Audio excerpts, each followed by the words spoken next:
Hi, you're very welcome. You're here with Anne Walsh of the Excel Expert, and today we're going to have a look at conditional formatting with a twist. In a blog post or in a request I got on another group, in a group that I'm in on Facebook, one of the questions was asked, well, how can you set up an Excel spreadsheet so that I can actually track people that I've haven't contacted for a good while? So in response to that, I set up this blog entry here. And essentially I have my number of days over here, and that's something I can change. And over here I have the name, surname, and just date of last contact. So what I'm just going to look at here is how we'd use conditional formatting to highlight that. Okay, so first of all I just begin by highlighting the entire list except the headings, because if you like, I want the formatting to make sure it goes across all the name and the date as well. So that's just the first step. Then I just make sure I'm on the Home tab. I go down to Conditional Formatting, and I go down to third from the bottom, which says New Rule. Now, there's a whole bunch of stuff here, but the one we're interested in here is this one here, which says use a formula to determine which cells to format. Right, so essentially I'm going to use a formula which is going to tell Excel how to do this.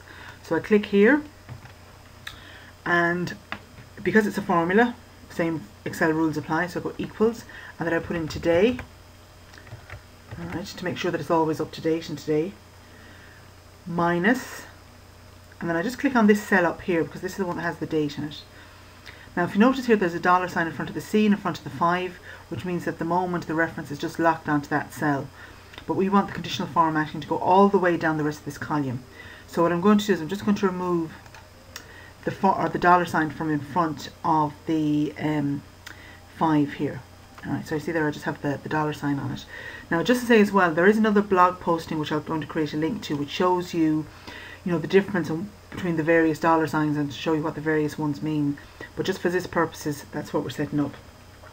Now I've set up, that's going to be the number of days between today and that date that's on the date of last contact.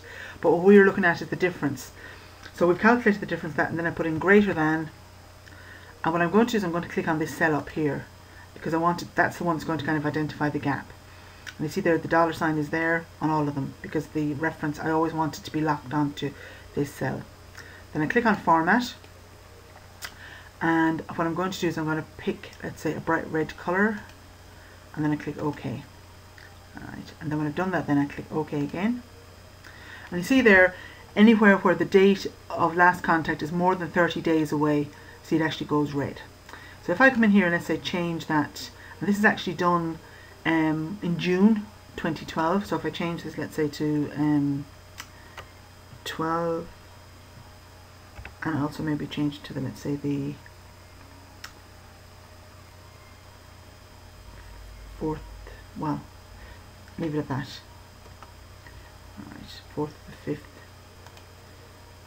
maybe change the 4th to the 6th.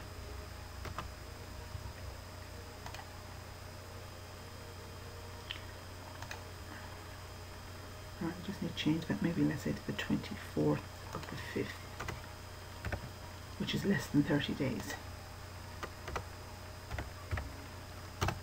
Alright, you see the colour changes because now it's no longer 30 days, it's less than 30 days since our last contact.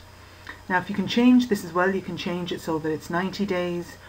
So alright, so let's see what happens when I change to 90 days. Alright, you see the actual values change here as well. Right.